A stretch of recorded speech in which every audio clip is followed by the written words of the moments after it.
कक्षा एकादश के समस्त विद्यार्थियों का आज हमारे नए वीडियो में स्वागत है। आज हम पढ़ेंगे संयोजी उत्तर। ठीक,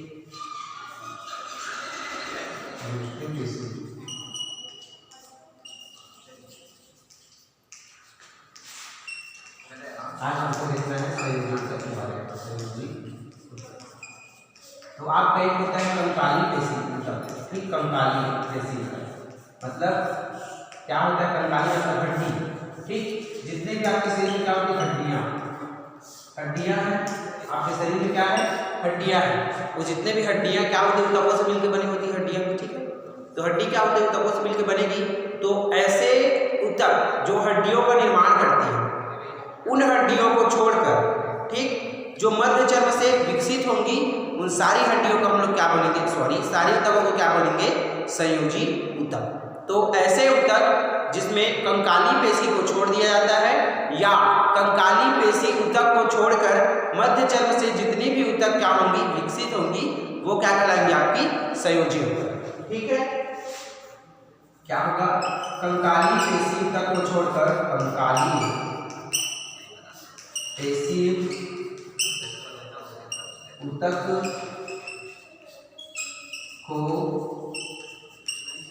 छोड़कर मध्य चर्म दैट इज मेसोडर्म। ठीक, मध्य भाग। ठीक, क्या होगा? इसको क्या बोलेंगे? मेसोडर्म। मध्य भाग से जितनी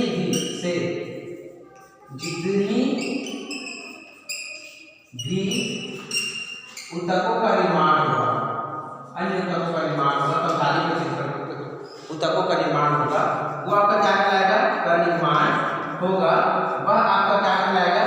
संयोजी ऊतक कहलाएगा। संयोजी ऊतक कहलाएगा। ठीक है, आगे समझो संयोजी ऊतक। अब संयोजी ऊतक मुख्यतः 3 कंटेंट से मिलकर बना होता है। ठीक है, संयोजी ऊतक में कितने पदार्थों से मिलकर बना होता है? 3 पदार्थ होते हैं संयोजी ऊतक में।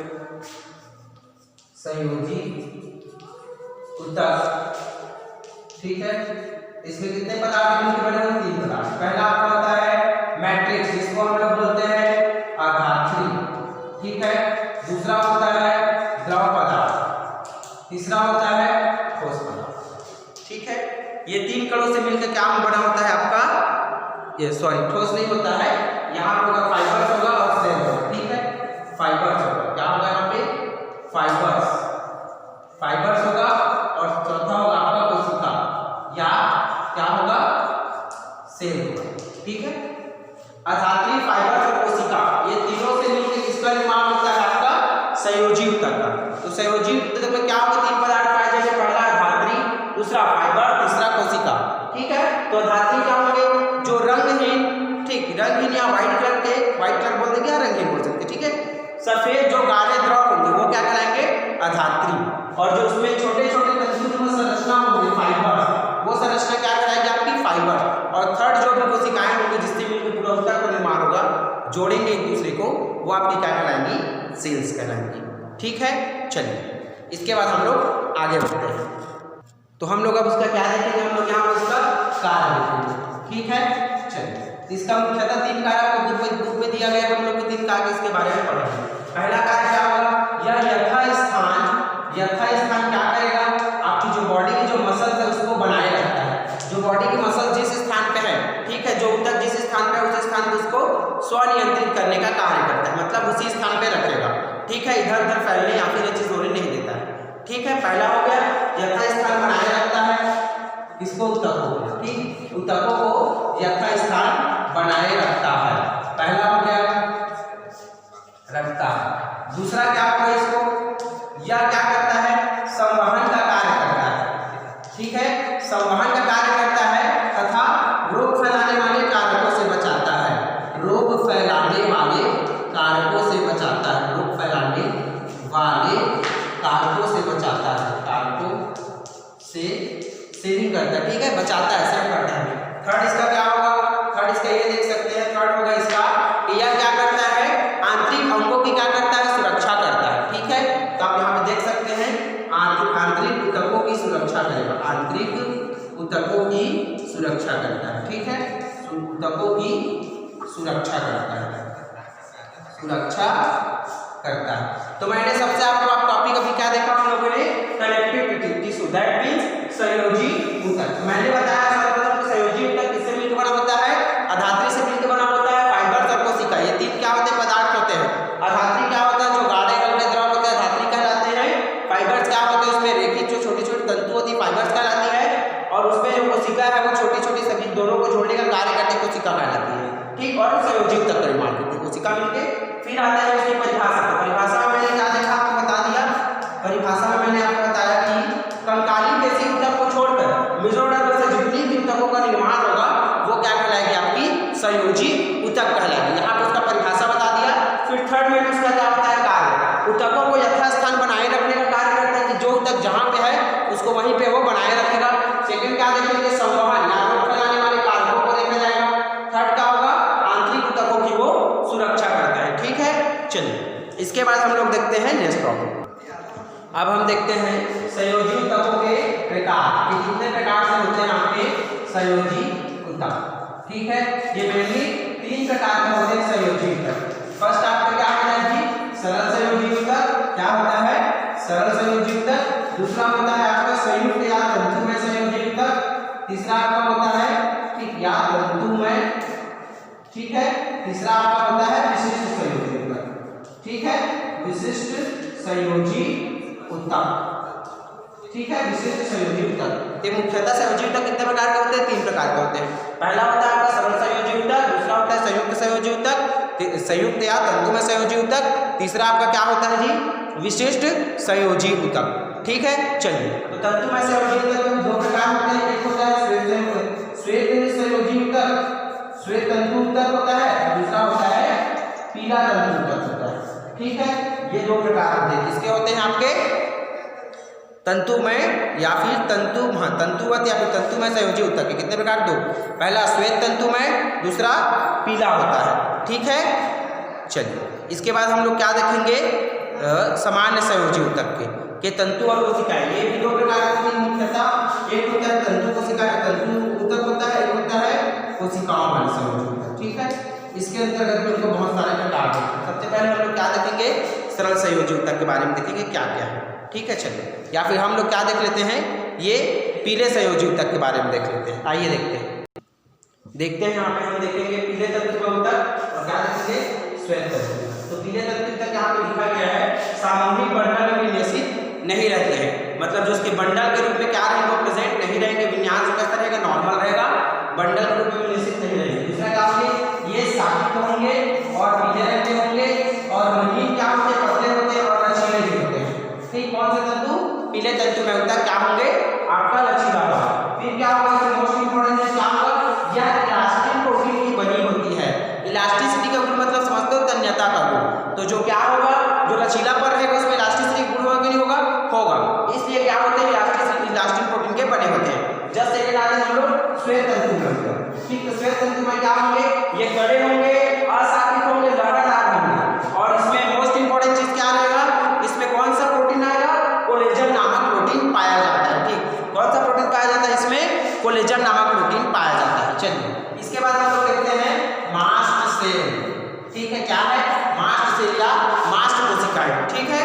तो मास्ट कोशिकाएं कहाँ पाया जाता है, मास्ट कोशिकाएं ये क्या करती है, 3 प्रकार के क्या करती है, हार्मोन का स्रावन करती है।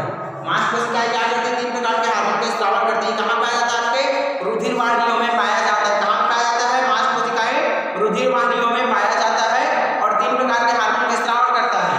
पहला जो हार्मोन है उसका क्या नाम है, सीरोटोनिन, सीरोटोनिन या सीरोटिनिन भी बोलते हैं, सीरोटिनिन भी बोलते हैं। और दूसरा क्या है, हिस्टामिन, क्या सेकंड क्या है, हिस्टामिन। और उसके बाद आपका थर्ड जो होता है वो क्या होता है, हिपैरिन, हिपैरिन बोलते हैं इसको, ठीक है, हिपैरिन। ये मांस कोशिकाएं होती है, रुधिर वाहिनी में पाई जाती है, मुख्यतः 3 प्रकार के हार्मोन का स्रावन करती है, ठीक है। 3 प्रकार के हार्मोन का स्रावन करती है। अब देखिए क्या होता है, मान के चलिए ये जो बड़ी उंगली है ये क्या है, आपका रुधिर वाहिनियां है। तो रुधिर वाहिनी को संकुचित मतलब ऐसे चिपकना, और क्या होता है उसको फैलना को ऐसा शीतलन बोलते हैं, शीतलन और संकुचन, ठीक है। तो शीतलन मतलब गुणावस्था माना, तो संकुचन करने के लिए एक हार्मोन का स्रावन करते हैं मांस से। उस हार्मोन को क्या कहते हैं हम लोग, सीरोटिनिन हार्मोन। ऐसे हार्मोन जो रुधिर वाहिनी क्या करती है, संकुचित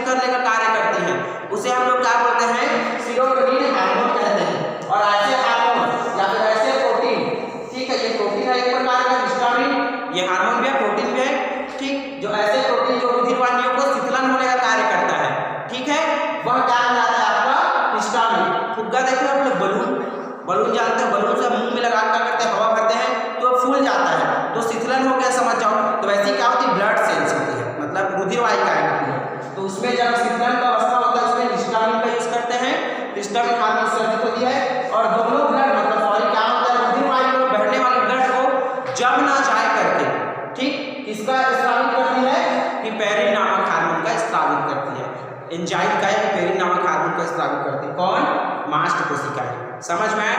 ये मोस्ट इंपॉर्टेंट 3 चीज आपको याद रखना है मास्ट सेल्स के बारे में, बाकी किसी कुछ याद नहीं रखना है, जरूरी नहीं है बाकी चीजें याद रखना, लेकिन मास्ट कोशिकाओं की 3 चीजें याद रखना क्योंकि कहीं भी पूछा जा सकता है। सीरोटोनिन, हिस्टामिन, हिपैरिन बोलेगा, तीनों को ऑप्शन करके देगा ABC, कहाँ से स्रावित हो जाते हैं?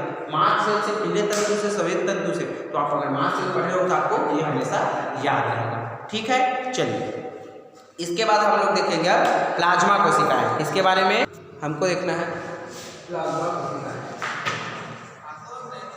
प्लाज्मा सेल्स, ठीक है। क्या प्लाज्मा क्या होता है ये देखना है, ठीक है।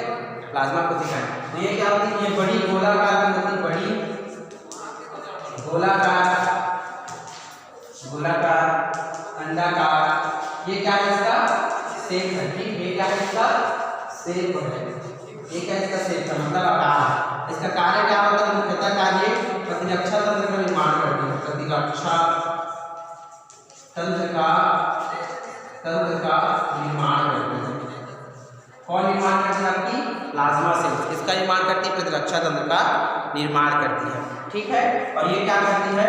मतलब शरीर में होने वाले रोगों को नियंत्रित करती है, शरीर में रोग ना होकर के उसको नियंत्रित करती है, सभी ऑर्गन्स को कंट्रोल करती है। कौन करती है? आपका प्लाज्मा, ठीक है। चलिए ये सब चीज़ें हो गई। इसके बाद हम लोग क्या देखेंगे? मुख्यतः आपका देखेंगे, सीधा हम लोग आते हैं आपका अस्थि और उपास्थि में, ठीक है। तो अस्थि और उपास्थि में आते हैं तो इसके आपको बताते हैं लिगामेंट और टेंडन। फिर लिगामेंट और टेंडन भी बताए थे पहले कि लिगामेंट और टेंडन क्या होते हैं, अंतर देखेंगे हम लोग। लिगामेंट और लिगामेंट यह कहाँ पे पाया जाता है? आपका अस्थियों में पाया जाता है, अस्थियों में। इससे पहले मैं आपको ना अस्थि और उपास्थि बता देता हूँ क्योंकि अस्थि नहीं जानते तो क्या मतलब पढ़ने, तो अस्थि और उपास्थि। चलिए तो सबसे पहले हम लोग पढ़ लेंगे अस्थि और उपास्थि, ठीक है। तो हम लोग पढ़ लेते हैं अस्थि और उपास्थि, इसको थोड़ा और ऊपर नीचे पढ़ लेते हैं।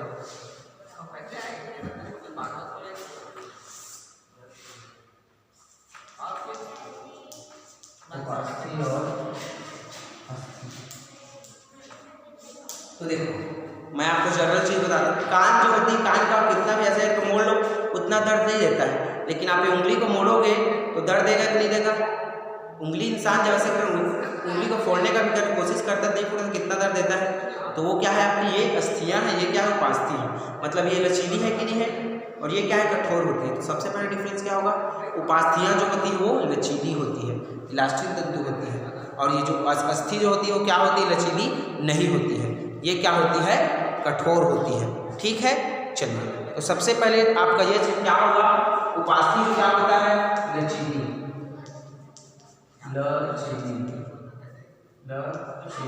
ठीक। अर्धठोस, और ये क्या होगा? कठोर होगा अस्थि, और क्या होगा? ये लचीली नहीं होगा, लचीली नहीं होगा। कौन नहीं होगा? आपका अस्थि आपका क्या होगा? लचीली नहीं होगा, ठीक है। चलिए उसके बाद क्या होता है? देखो ये लचीली क्यों नहीं होता है और ये लचीली क्यों होता है, इसके बारे में। तो ये किससे बनता है? ये कॉन्ड्रिन प्रोटीन से बनता है। कौन से प्रोटीन से बनता है? ये कॉन्ड्रिन प्रोटीन से, ठीक है। ये कॉन्ड्रिन प्रोटीन से बनता है, ये कॉन्ड्रिन प्रोटीन से बनता है। और ये कौन से प्रोटीन से बनता है? ये ओसिन प्रोटीन से बनता है, ठीक है। ये कौन से प्रोटीन से बनता है? ओसिन प्रोटीन से बनता है। इसलिए ये क्या होता है? आपका ये लचीली होती है क्यों? क्योंकि ये कॉन्ड्रिन प्रोटीन से बनती है। और ये क्या होती है? लचीली नहीं होती क्योंकि ये ओसिन प्रोटीन से बनती है, ठीक है। चलिए अब इसके बाद आपको एक चीज़ और बताता हूँ। कान को आप काटोगे देखना तो उतना ब्लड नहीं निकलता है, ठीक है। कान के अंदर भाग को काटोगे तो ब्लड नहीं निकलता, व्हाइट कलर का दिखता है। तो उपास्थियों में क्या होती है? ब्लड का आकर्षण, मतलब रक्त कणिकाएं उपस्थित नहीं रहती है, ब्लड का ठीक है, मतलब क्या है, रक्त कणिकाएं उपस्थित नहीं रहती है इसमें उपास्थि में। और अस्थि में क्या होती है आपकी ब्लड कॉर्पस्कल्स, दैट मींस क्या होती है रक्त कणिकाएं कॉर्पस्कल्स, मतलब क्या होती है रक्त कणिकाएं प्रेजेंट होती है। ठीक है, चलिए इसके बाद देखते हैं हम लोग आपकी जो अस्थि में होती है, अस्थि में क्या होती है, इसमें प्रवर्ध पाए जाते हैं। आपकी अस्थियों में क्या होते हैं, आपके प्रवर्ध पाए जाते हैं। ठीक है, सॉरी प्रवर्ध नहीं पाए जाते हैं, और इसमें क्या होती है आपके प्रवर्ध पाए जाते हैं। ठीक है, प्रवर्ध पाए जाते हैं, प्रवर्ध मतलब होता है उभार। ठीक है, उभार जैसी संरचना का निर्माण, वो क्या कहलाता है आपका प्रवर्ध कहलाता है। ठीक है, चलिए अब नेक्स्ट इंडिंग है वो क्या है आपका, ये है कि ये स्वयं विभाजित नहीं कर सकते। कौन, अस्थियां।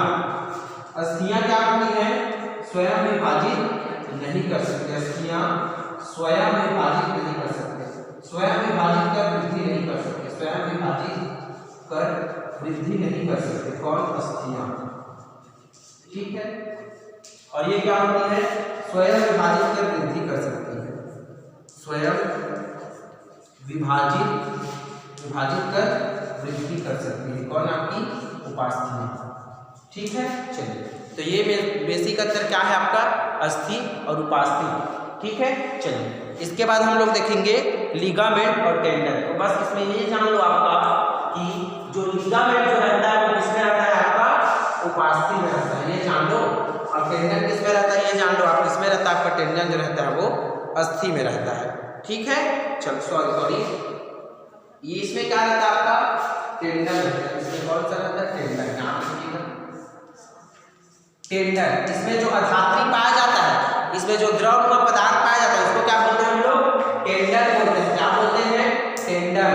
और उसमें जो द्रव का पदार्थ पाया जाता है उसको बोलते हैं, क्या बोलते हैं हम लोग, लिगामेंट। उसी के आपके अंदर के बारे में मैं बता रहा हूँ। ठीक है, तो लिगामेंट जो आपका अस्थि में जो आपका क्या रहेगा, अस्थि में जो रहेगा उसको हम लोग क्या बोलेंगे, लिगामेंट बोलेंगे।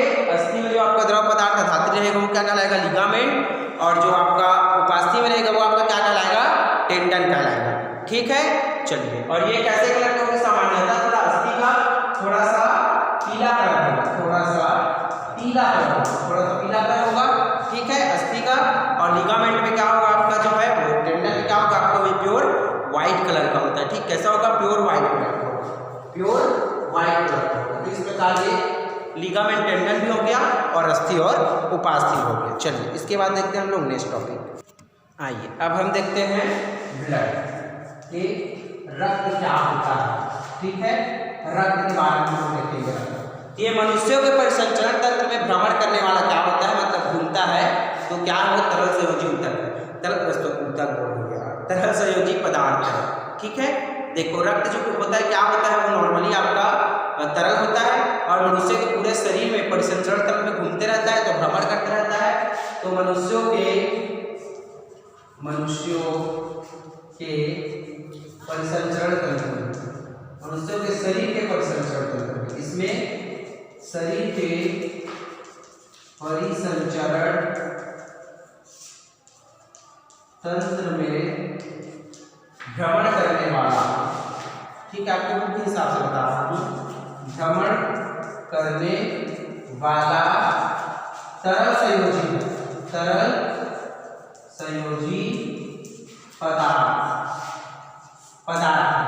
ठीक है, और इसमें क्या होता है, तरल संयोजी पदार्थ है। कौन है आपका तरल संयोजी पदार्थ, कौन है आपका, ब्लड है। ठीक है, तरल संयोजी पदार्थ रहता है वो क्या है आपका, ब्लड है। और जो क्या होता है, हल्के पीले रंग का धात्री पाया जाता है, हल्के पीले रंग की अधात्री होती है, अधात्री पाई जाती है, जिसे प्लाज्मा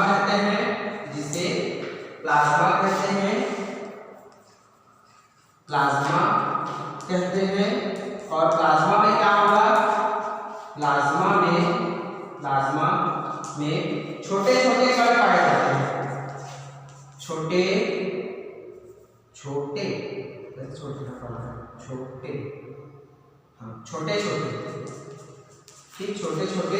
कण पाए जाते हैं। उस कण को क्या कहते हैं हम लोग, ब्लड कार्पसल्स, उस छोटे छोटे कण को हम लोग क्या कहते हैं, ब्लड कार्पसल्स। तो मनुष्य के परिसंचरण तंत्र में भ्रमण करने वाला एक प्रकार का तरल संयोजित द्रव है, कौन, ब्लड। और उसमें क्या होता है, एक पीले रंग का अधात्री पाया जाता है। उसी अधात्री में प्लाज्मा में क्या होता है, छोटे छोटे कण होते हैं, उसे हम लोग क्या कहते हैं, ब्लड कहते हैं, उसे हम लोग क्या कहते हैं, ब्लड कहते हैं। ठीक है, चलिए तब ब्लड में देखते हैं हम लोग क्या क्या रहता है। तो ब्लड में क्या रहता है, पानी रहता है, कार्बनिक पदार्थ रहता है, अकार्बनिक पदार्थ रहता है, प्लाज्मा रहता है, एल्ब्यूमिन रहता है, ग्लोब्यूमिन रहता है, कार्बोहाइड्रेट रहता है। ये सारी चीजें क्या होती है, ब्लड में प्रेजेंट होती है। ठीक है, अब रक्त का कार्य, तो रक्त के कार्य का क्या होगा, इसके कार्य सोचिए। पहला क्या होगा, O2 व CO2 के संवहन, ठीक है। दूसरा, सभी अंगों को